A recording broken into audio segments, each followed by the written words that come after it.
Hello everybody and welcome to Forever Rugby on Forever Sports. And the Griquas have just blown their chance to win a game in the Currie Cup and Super Rugby Unlocked season as they went down to the Cheetahs 22 points to 18. And a massive chance for victory with the Griquas literally camped out on the Cheetahs 5 meter, won a penalty.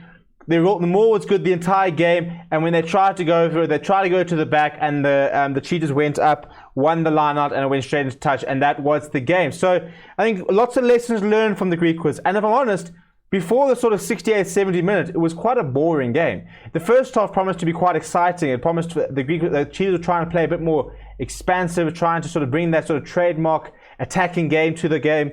To the match and stuff like that, and the Griquas were treating it as like a must-win game, really a big opportunity for them to try and get a win on the board.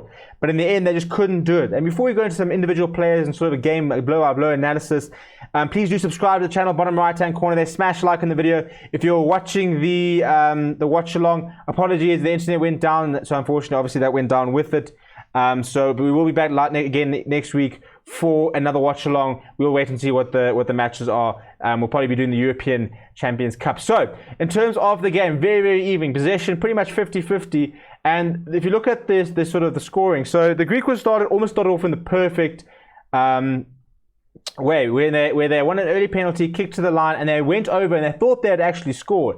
But then on further review, it looked like they had knocked it on. However, they did go into half-time leading as a result of some very good kicking from Tennis de Beer. So they went to half-time with the lead. And the Cheetahs in the first half were throwing the ball around, probably making too many mistakes, but trying to play quite an expansive game of rugby, trying to run the ball everywhere, trying to score some tries.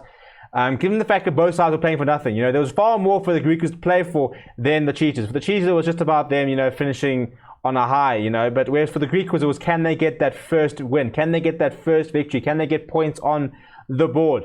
In the second half, though, the Cheetahs, you could sort of see that eventually they kind of resigned themselves to the fact that they just needed to win, and that what was worse than not playing well was actually to lose this game. And that's when they started taking their the points went on our offer, because Griquas had about a 10-minute period in the middle of the second half where they were playing pretty well, but the discipline was just too poor. I think they conceded about 10 penalties in a row, and Francois Steyn just took the opportunity and kicked the Cheetahs into the lead, and he kept doing it until they eventually established a reasonable lead. But that all sort of threw apart. So if you look at the point scoring, so the Griquas scored first and second half in the 46th minute. That was followed by 3 penalties by the Cheetahs in the 57th, 60th, and 63rd minute. That is what killed the Griquas.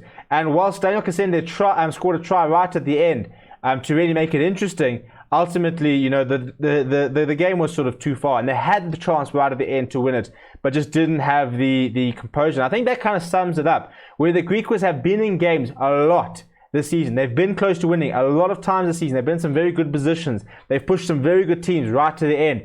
But when it comes down to that crunch time, where those last sort of minutes, those defining moments where you win games, they struggle to win those moments. And that was the same thing today. So some big performances again. Zach Berger, as usual, very reliable. Gerrie van der Merwe was everywhere. He played very, very nicely. The Griquas pack was pretty good, actually, and kind of nullified a certain amount of the Cheetahs threat. The scrums were the Cheetahs. The Bowen Venter had a very good game. And scrums generally did sort of move towards the way of the Cheetahs. They did have scrum dominance. But yeah, I think the Griquas, discipline-wise, RJ Smith was guilty of giving a couple of needless penalties. I think that'll be their frustration, because they'll look at the game and they'll look at some of the penalties they conceded and just thought it was pretty amateur. You didn't need to make those penalties. Late hits, bad tackles, tackling out the ball, just pointless penalties where, on a different day with better discipline, they win that game, and those are the sort of fine margins that we talk about. For the Cheetahs, Francois Steyn was very reliable with the boot, was pretty average in open play. Jean Rudolph was everywhere as expected. Carl Wagner worked very, very hard.